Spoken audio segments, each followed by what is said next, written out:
I thought I'll just, I'm doing some filming today. This is Bragi, I'm in a helmet, so my face is here, and I thought I'll just say hello and do a live stream test.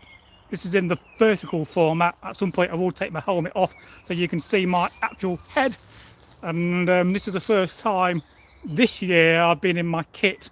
Well, outside. I've been doing some filming inside, but this is the first time I've been in the garden filming, and I just thought I'll come and say hello and see who's out there and anybody wants to interact with the channel. Now, if you don't know what we are and what we do, we are a Viking and medieval history channel. We talk about history, we talk about medieval weapons like swords and axes, which is over there. We also tell folk tales. This is how we started the channel, and yeah, we really enjoyed the process. Of course, there's been a few of us on the channel.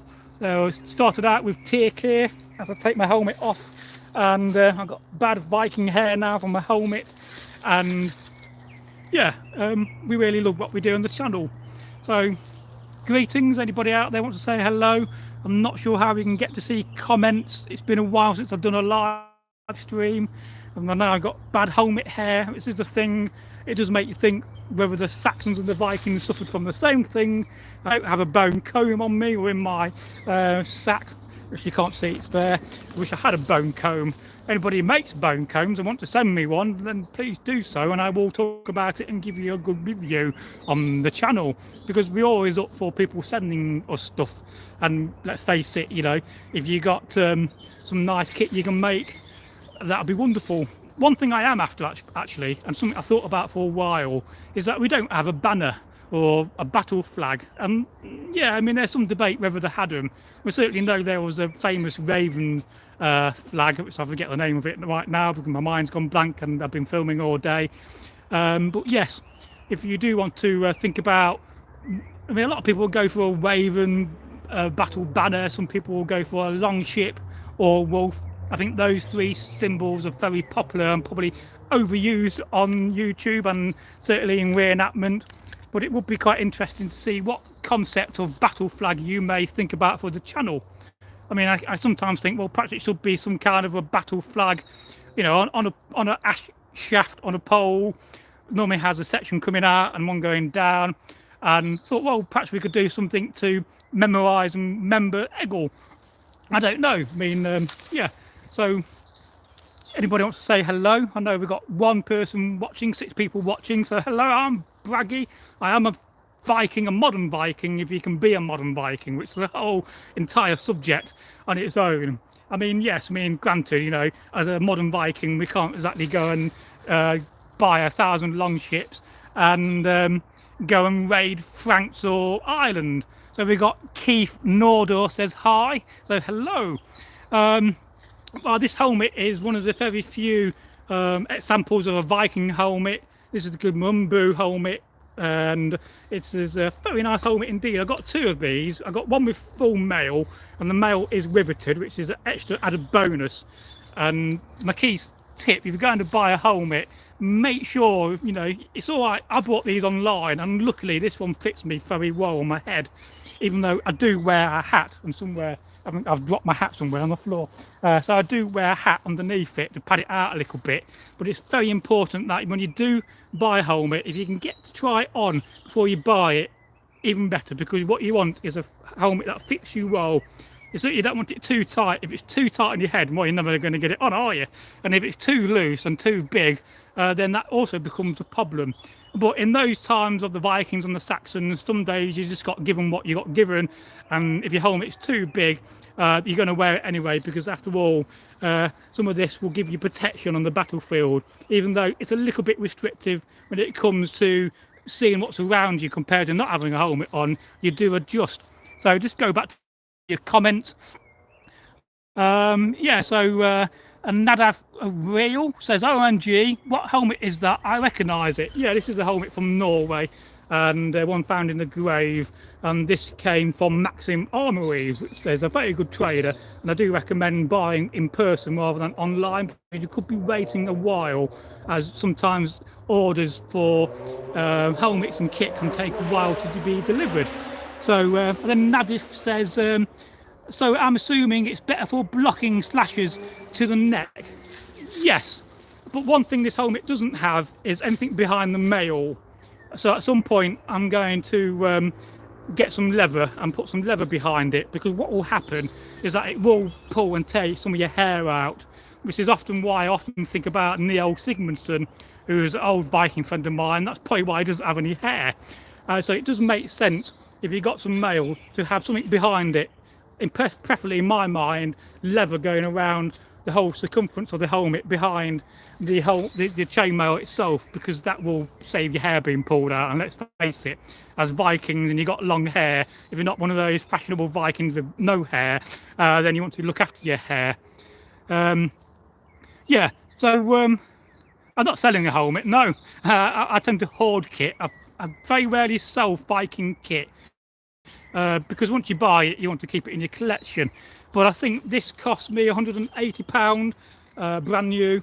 And in fact, I got another one sent for free at the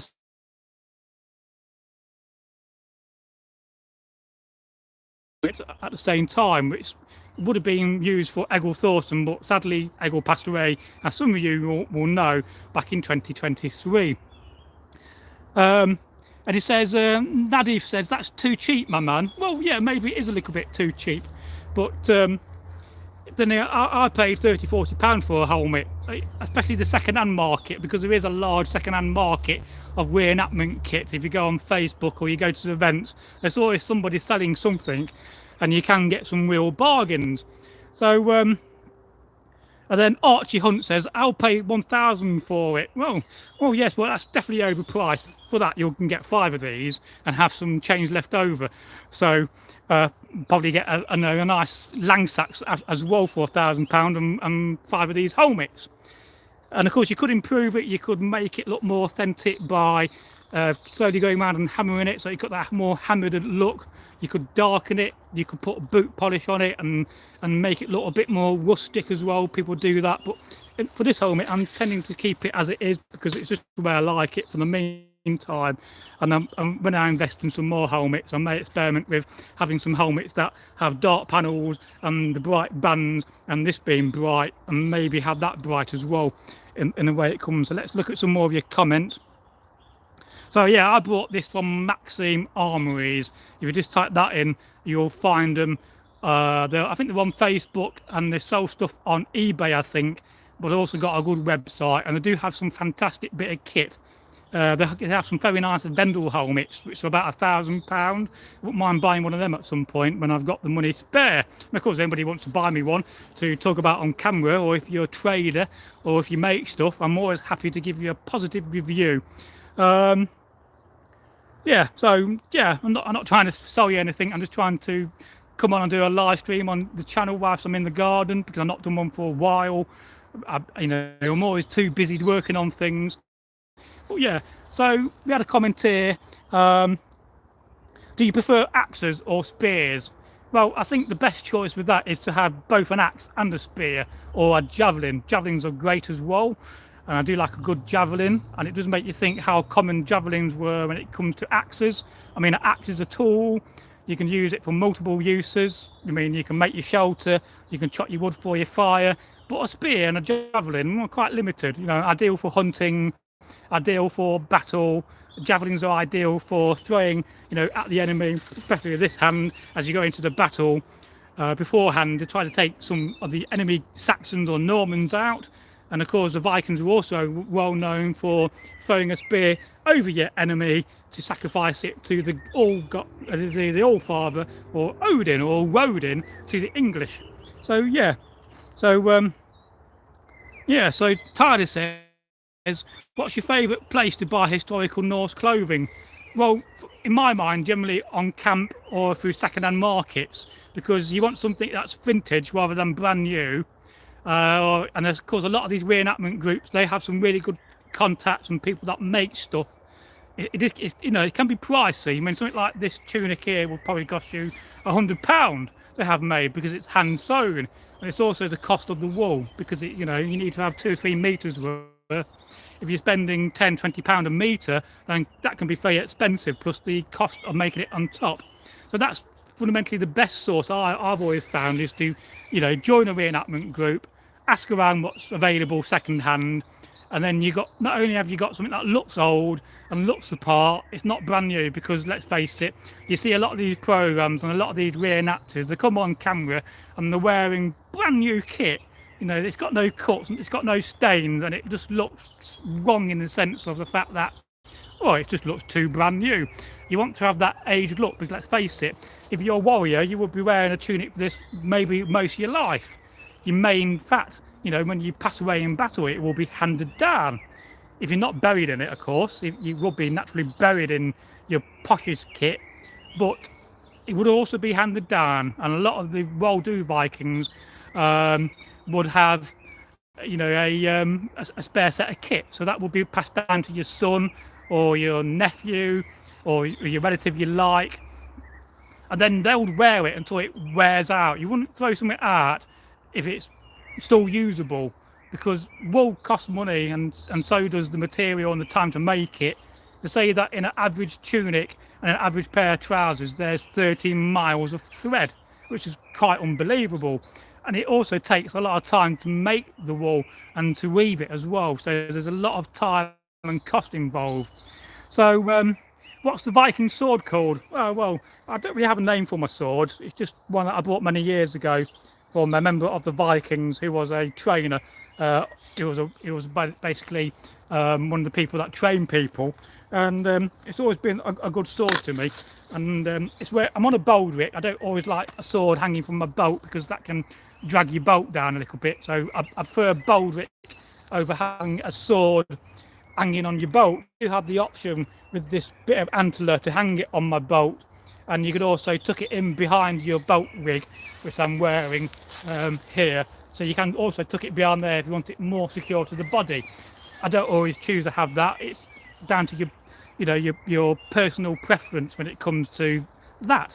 And as you get into the hobby of reenacting, you learn what works for you, and then you'll also learn what doesn't work for you. Yes, so Tyler says, I wish there were more available reenactment groups around me. Our local Ren Fair involves a lot of fantasy. Well, yes, you can get that, where you get these Ren groups, that's a more of an American thing, LARPers, so it can be a little bit more fantasy. So we definitely do need, especially in America and Australia and other parts of the world, more authentic Viking and Anglo-Saxon groups. And it is a growing hobby. There's more people doing it these days than ever. And of course, you could always travel the world if you've got the money and join a group and, go to 1 or 2 battles a year. I know people that do that will go to international events in Scandinavia, and they will specifically choose what events to go to. So, yeah, but you are definitely true. We do need more authentic groups, and we do need to try to get away from some of this fantasy LARP. Not that there's nothing wrong with LARP, and LARP is a great hobby for those that want to dress up as goblins or dwarfs and whatnot.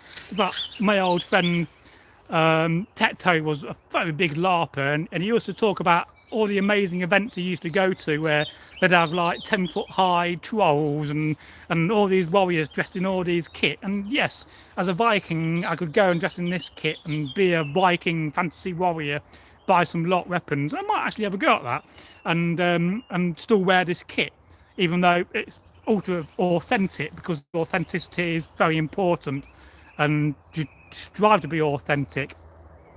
So authentic chainmail on gambesons are cooler than overdone leather armour. Well, yeah, that's the problem with Hollywood. I made a video about this earlier. We see a lot of Hollywood leather. They love the leather outfits, and they're all browns, and they're not colourful. You don't see anything like this really in the Vikings TV show or the Last Kingdom. This is what an authentic Viking would look like, especially if you're like me and you're rich and you're wealthy and you've got coin to afford the rich colours. And of course I'm wearing purple, which is one of the most richest colours, and a colour of kings, and also a colour of bishops and people in very high rank. And I believe you get if you go and get some oak seeds, you get and you grind them down. That is one of the methods you can get purple from, but also black. So And Tyler says, must be a Jarl then, her. Laughs out loud. Well, I don't really know what my rank would be, actually. I think if I was a Saxon, I'd be a Huskarl, no doubt about it, and I would be a landowner because I got a helmet, I got a sword, and I can afford such things. In fact, I own quite a few swords, and I've kind of lost count on how many swords and how many helmets I must own. I'm heading towards 20 swords, and I must be heading towards 15 or 16 helmets. And you can never have enough Viking kit, especially as a content creator talking about history. It also gives you that variation of when you dress and you film. So I do try very hard when I'm dressing on my camera to look different every time. It's also very good for me so that I know that, oh, I'm dressed like this in these videos, so I know that batch of videos is when I dress like this. And then I also know the next time I film, I'll be wearing something different, maybe wearing mail, maybe wearing a leather jerkin. And a lot of this kit you can also make yourself. It's quite easy to make if you've got some ability of sewing. And there's certainly enough sources out there when it comes to patterns for making and sewing up tunics. In fact, one of the most easiest things to make is a hat. And at some point, I keep promising to make some videos on making kit. I've been asked to do that for a while, so perhaps at some point I'll sew up some hats. Maybe another easy thing to make is a cloak. You can make a cloak in, what, 3-4 hours? One of these hats probably take you an hour to sew up. You've got to have good material. You need wool. You don't want anything man-made, as in non-authentic material, because the problem is, as a Viking and a Saxon, you go into camp, we have a lot of fires, little fire pits. If you're wearing a modern wool with some modern acrylic in it or some modern nylon, that can catch fire very quickly. And the last thing you want is to end up burning yourself. So, yeah. So let's just look at some more of your comments. If it was an Ulfbert, you'll be a king. Well, yes, and I'd love to actually own an Ulfbert copy of a sword. And you can actually buy an original Ulfbert sword between £1,000 and £2,000 because there's quite a lot out there on the market. They keep finding, discovering more of them, and it does make you think whether Ulfbert was a person or whether in fact it was a place. I tend to think it was a place, maybe the name of the blacksmith, but there are fascinating whole subject on its own, and at some point I will look to cover that. So yeah, so you don't want synthetic fabric. You want to go down the route and have authentic wool, and it can be costly. You can pay £40-50 a metre for very, very well-made wool, and I've paid that before. Literally, that's a lot of money. $80 for a metre of wool can be a lot of money. But if you're going for that really authentic look, and especially if you're doing it for a living, then you're going to have the coin, and you're going to want to go down that route. So yeah, so let's look. What do you think about Ragnar Lothbrok? Well, Ragnar Lothbrok was certainly one of those inspirational characters when it comes to Norse and Viking history. And although we don't know a great deal about him, we certainly got written accounts and letters talking about Ragnar Lothbrok from the Anglo-Saxon point of view. And he certainly made his mark in 793 AD when he did invade Lindisfarne. It's one those characters and probably the most famous Viking there ever was, really. So I like the guy. I think he's very inspirational to the fact that he did what he did, and he brought about the Viking Age. Even though the Vikings were already, have been raiding other parts of Europe for 100 years before that, when it comes to the Vendel Age. So let's have a look. So Don the Man says, can the Norse gods help my mental health? Well, certainly if you pray to Thor, he may give you strength. Whether it could help you with your mental health is another thing. It's down to your individual perspective. From my point of view, because I do, in the past, have problems with mental health. I think a lot of people have. We don't always recognise it. Certainly because of my age, we didn't really have those problems back in the day.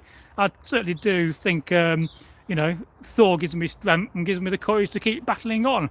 So anything you can use to help your mental health is a good thing. But, too many people rely on mental health, and we have a generation of young people that have, a lot of mental health problems, and they're going to be stuck in that whole vicious circle of mental health problems. And yeah, it's a whole different subject. So Tyler says, are you is that true then? Well, no, I don't really belong to any religious organisation. And, we have to be careful when it comes to such groups, because a lot of them are very, very good groups. They honour the gods, they respect our ancestors and our heritage, but there's also a small minority of those groups who are just a little bit right-wing, you could say, right, getting into the deep politics of it. So choose your groups wisely, but in my mind, as long as you live your life and you practice goodness and kindness, it doesn't really matter who you worship. So Keith Norder says, who was Rollo the Walker? Well, the only Rollo I know is the Ragnar Lothbrok's brother, who became a duke, didn't he, of Paris. And then he didn't have a good death, did he? But there's so many different characters and people written in the sagas. So Gustav Berglund says, it's a shame we're a bit late to the old wool blankets. Heard many stories of how easy and cheap wool blankets were a couple of years ago, 20 plus, from armies and such.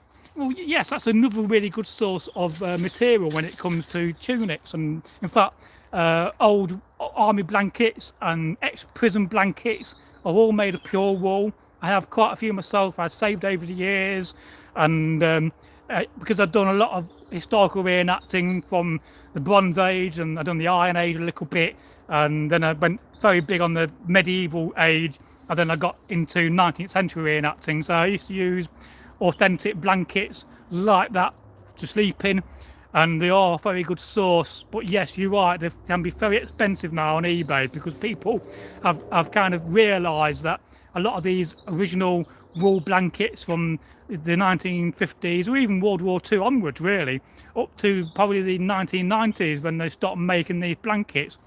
Prison blankets are not worn anymore, and they also have a massive amount of sewing in wool in these prison blankets, mainly to stop them from being used by prisoners to escape and hang themselves, probably, which is a whole other subject.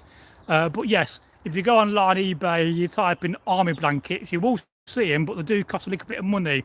But sometimes that can be a very effective way to get yourself a nice wool blanket. And of course, a lot of them are grey, some of them will be beigey coloured. The beige ones you can dye, and they do dye quite well. Some of the grey blankets, and in fact I've got a grey cloak made from an old army blanket from the 1960s. They're very good material, but it's getting more scarce these days. So yeah, let's have a look. So Keith Nordall says, what year was the siege of Paris? Well, I can't remember that off date, and there's too many dates to remember. But let me know in the comments if you know. It's got to be in the early 9th century. So, but without thinking about it and without trying to remember, and that would make a very good video actually, talking about the siege of Paris. And of course, sieges were not a new thing. They've been going on for thousands of years. And Don the Man says, our last thought for strength through the difficult times. Well, yeah, we're all going through difficult times, but Don, you will get there. Keep battling on. I always remember that tomorrow is another day, and next week is another week, and just keep battling on, because that's the secret. We learn from life, and life gives us those hard lessons because it makes you stronger, and it makes you more it gets you through those moments. And let's face it, we've gone through some bad times with the old COVID and lockdown and all that, and we probably don't realise how stressful these last 5 years have been. And the world is not in a good place at the moment. We've got wars going on, which is nothing new. We've been warring ever since we've learnt the ability to pick up a club, and we've not learnt that lesson yet as a humanity. And will we ever learn that lesson? Well, I do hope so one day, because let's face it, the other option is to keep warring and to keep the world in a bad place. So let's think positive, and positive thinking also helps. I find that when you're struggling with your mental health, keep busy, find some hobbies, read a book, listen to music, do anything that will get you through that moment, and you will, Don. I promise you get through your whatever's going on in your life. Because we all have struggles. The Vikings had the same struggles, but not like we do. In the Vikings, Anglo-Saxon times, they was worried about where you're going to get your next meal from. They was worried about the bears and the wolves in the woods. and raiders and bandits. So yeah, and we got similar problems, but we take food for granted these days. We can just go to a supermarket and buy what you want and fill up your trolley. If we ever get to a situation where food becomes scarce, then a lot of people are going to really struggle in the modern world because we're not prepared and we're not being brought up to live with these problems. And it makes you think, the World War II generation certainly got through these problems. They banded together, and we certainly need to get back to that ethic of thinking, of working together so that we can actually get through these times. So yeah, we just need to Viking to release our stress here. Oh yes. I mean, I can remember when I was in my teens when I had a girlfriend and I broke up with my girlfriend for the first time, and I was quite, stressed about the whole situation because, I was a teenager. Well, I went and bought a computer PC and I played a lot of Doom for the first time, and that got me through that. So if you can find some way to get you through your stressful moments in life, and it does help. So we've got a comment from YouTube, Scourge 1898. When was Norse paganism last confirmed to have been practiced in Scandinavia, Iceland? Apparently there's evidence it lasted as late as the 13th century before it was finally fully stuffed out. Well, certainly it was certainly practiced until much later on times, but if we take, for instance, the runes, for instance, in Iceland, to be a bishop in Iceland throughout all the medieval period, you have to have the ability to read runes.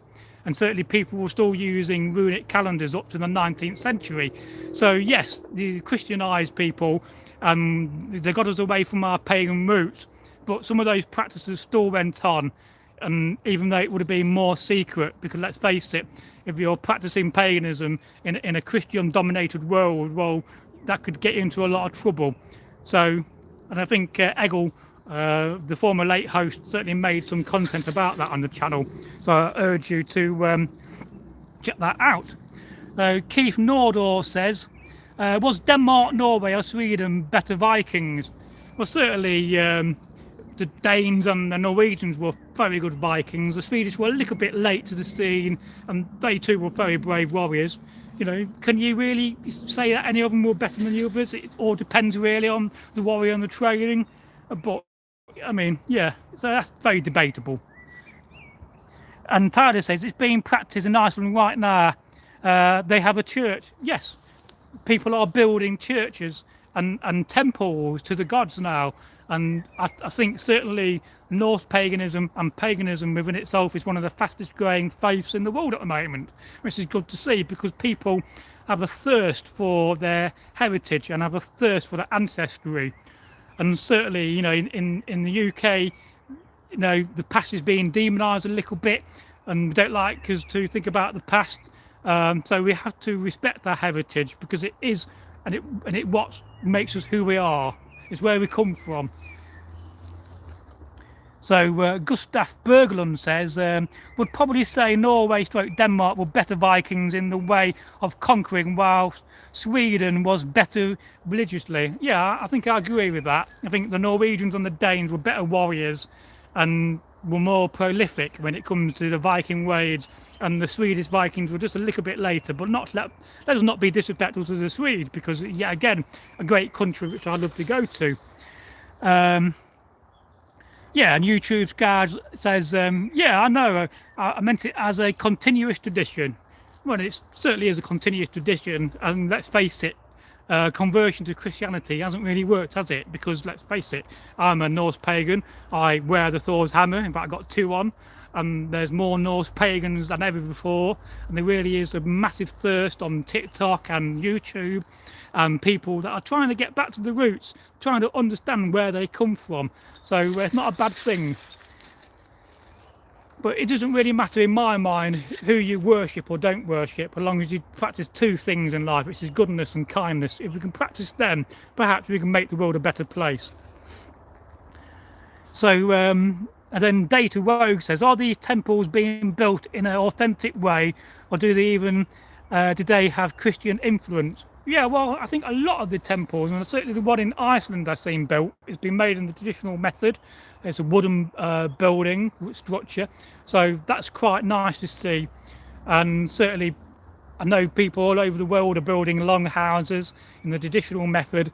The amount of times people invite me to say, "Oh, we'll just built a long house in Australia or New Zealand," and I've been invited to so many places, even in Asia, they're building long houses, and they're trying to do it in an authentic method. Yeah, maybe they won't have the sources like, the wood they use, like ash or oak, but they're still trying to respect that heritage.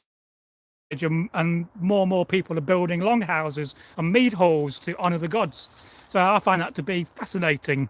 So another comment, there were actually still some Greeks practicing Hellenic religion by the start of the Viking Age, mainly the Maniots. Yeah, well, that's something new to me, that is. I've not heard that before, so that's quite fascinating, and it's a wonderful part of the world.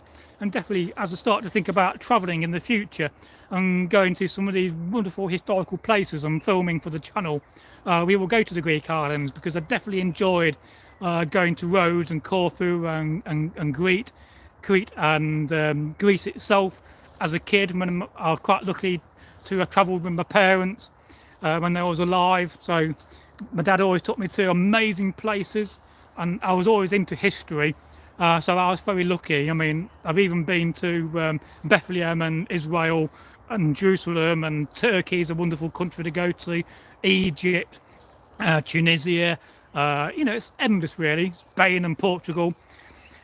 So yeah, and of course the Varangian Guard in Constantinople. I mean, it's amazing to think that you can go to Istanbul and you could walk the steps that the Varangian Guard, and you could still see some of the places where King Alfred stayed when he visited. No, that's in Rome. So certainly if you go to Rome, the place where King Alfred stayed is still around, and that's quite fascinating. And a lot of the buildings that the Varangian Guard would have marched along and would have guarded are still around in Constantinople, or in Istanbul as we call it. So that's also fascinating, and it's a wonderful country to go to, and the people are super friendly, and also a good place to pick up beads and amber and some of the nice things which the Vikings would have also traded, because it's not about just being a warrior, it's also about being a trader, and trading was a massive thing. So you've got any more comments, any more questions? I'm more than happy to talk about them. Just adjust the camera slightly. So perhaps I'll just go through what I'm wearing. So I am indeed wearing a sword. I've got a sea axe. This used to belong to a reenactor who portrayed King Harold. So you could say it is a sword of King Harold. I've also got another sharp sea axe. Now, in Viking reenactment, we don't carry sharps into battle, because it can be dangerous, and the last thing you want to do is hurt somebody or even hurt yourself. And so YouTube's Gouge 1898 says, what is the Norse reform their religion instead of Christianization? Well, that's I'll have to think about that, to be honest. And then Tyler says, is there any makers of historical accurate Norse clothing online for those who can't easily access the marketplace? Well, I can't think of any at the moment, because a lot of these traders, they import a lot of the stuff from India and China, so it's not the most authentic. And there are one or two. If you go to UK reenactment marketplace, you will find a good list of really good manufacturers that will hand make your kit, but it is very expensive. For a pair of trousers and a tunic, you're paying £200-300 easily. Grimfrost isn't the best one, but if you're starting out, then Grimfrost is a good trader. If you're starting out, it's a cheap option. But a lot of the clothing, like the tunics, under tunics, are made from cotton, which is not authentic. You definitely want linen, because the best way to do it is to make it yourself, I find. And a lot of these items I've made myself over the years. And I taught myself to sew. It's such an important skill. In fact, if you're in the army, they teach you to sew, because it's so important to know how to sew and repair your kit on the battlefield. Sea axe is mostly a tool, but did the Langsax double as a usable dagger? Well, yes. I mean, depending on the length of the Langsax, it is very much like a cheap version of a sword. I don't have one on me at the moment. Normally I do. I own about 5 or 6 Anglo-Saxons, and they're really, really nice to own and use. But of course, you don't have a cross guard to protect your hand. That's one disadvantage. Because if you don't know what Lang-Sax means, it basically means long knife. Sax is the word for knife. Comes from the Saxons. The Saxons is the people, the knife people. So yeah. And then Tyler said linen is so coarse. Well, it does depend on the quality linen. I like to buy Irish linen because I find it to be not so coarse. But some of it can be very coarse, and you don't want to buy material that's just itchy, because you know that's not a very nice thing to wear. And I definitely have had Viking clothing, like I've had some trousers which are very, very itchy. So for those trousers or breeches, made some under trousers from linen, and then that solved the problem. So Gustav says, I'm wondering about Seats as well. I thought at least the larger ones were mainly, or maybe even only as weapons. Doubt a large, pretty much dagger would be used as a tool.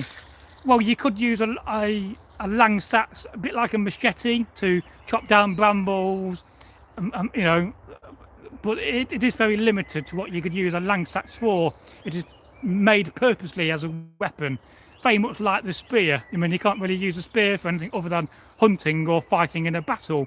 But an axe, you know, you can definitely use that. That's a very versatile tool. And I do own some lovely axes, and you can't own enough of them. I don't have one on me, it's over there at the moment. I do have one tool around here, hang on, which I find quite fascinating. I got this recently, which is a hand scythe. I find that to be quite fascinating. Whether you'd use it in battle, well, you'd have to be a peasant and have no available other weapons than, you know, if you don't own an axe or you don't own a sea axe.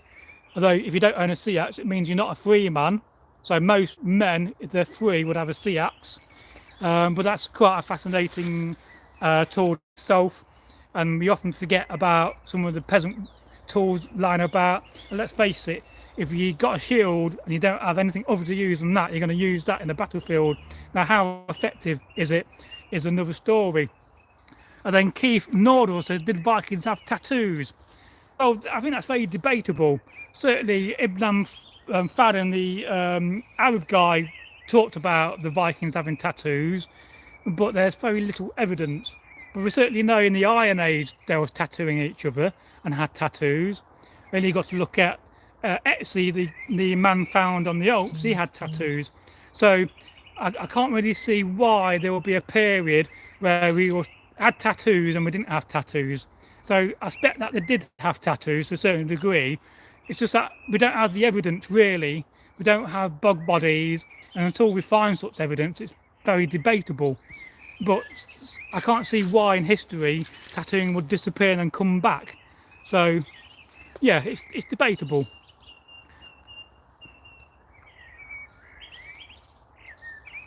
And then Gustav says, although with axes, the axes made for war and axes as a tool were quite different, right? Well, yes, to a certain degree. I mean, a lot of axes were made for carpentry, so an everyday axe for woodworking may not be as practical as a war axe, which will be more heavier and more brutal for the battlefield. So that's definitely a thing between axes that were designed for crafting and axes that were actually designed for warfare. And of course, as developed, they became heavier through time, and more metal was more available because metal was scarce to a certain degree. I mean, you know, there's a lot of metal in this helmet, for instance. So Tyler said, would you probably use the hook cutter like a bearded axe to pry a shield on your fan? Yeah, you suppose you could do. You could hook a shield with it. And this is razor sharp, so it's also going to cut into the shield as well. But you could pull the shield forward as well. So yeah, I mean, you could use it for that sense. How effective it will be is another story. And of course, I mean, that's a nice copy of one. Some of them, are bigger, and this is a very old design, goes back to the Iron Age. Certainly you will find Roman scythes very similar to this. And the only thing I don't like about it is the little noggin, because it catches on your hand And I do use this in my garden to chop down brambles and nettles, and it's very effective. I own a few scythes. Most of my scythes are modern or nice. And then Tyler said, depending on how brittle the metal is, of course. I mean, back in the day, they would have had the main body would have been iron, and then the edge would have been good steel, because you want your good quality steel for the cutting edge, and then the rest of it will be softer material, softer iron for the body. And that's the same with axes, and also the same with axes as well. And then the balance between the tougher steel and the softer mild steel will be a balance in the item itself.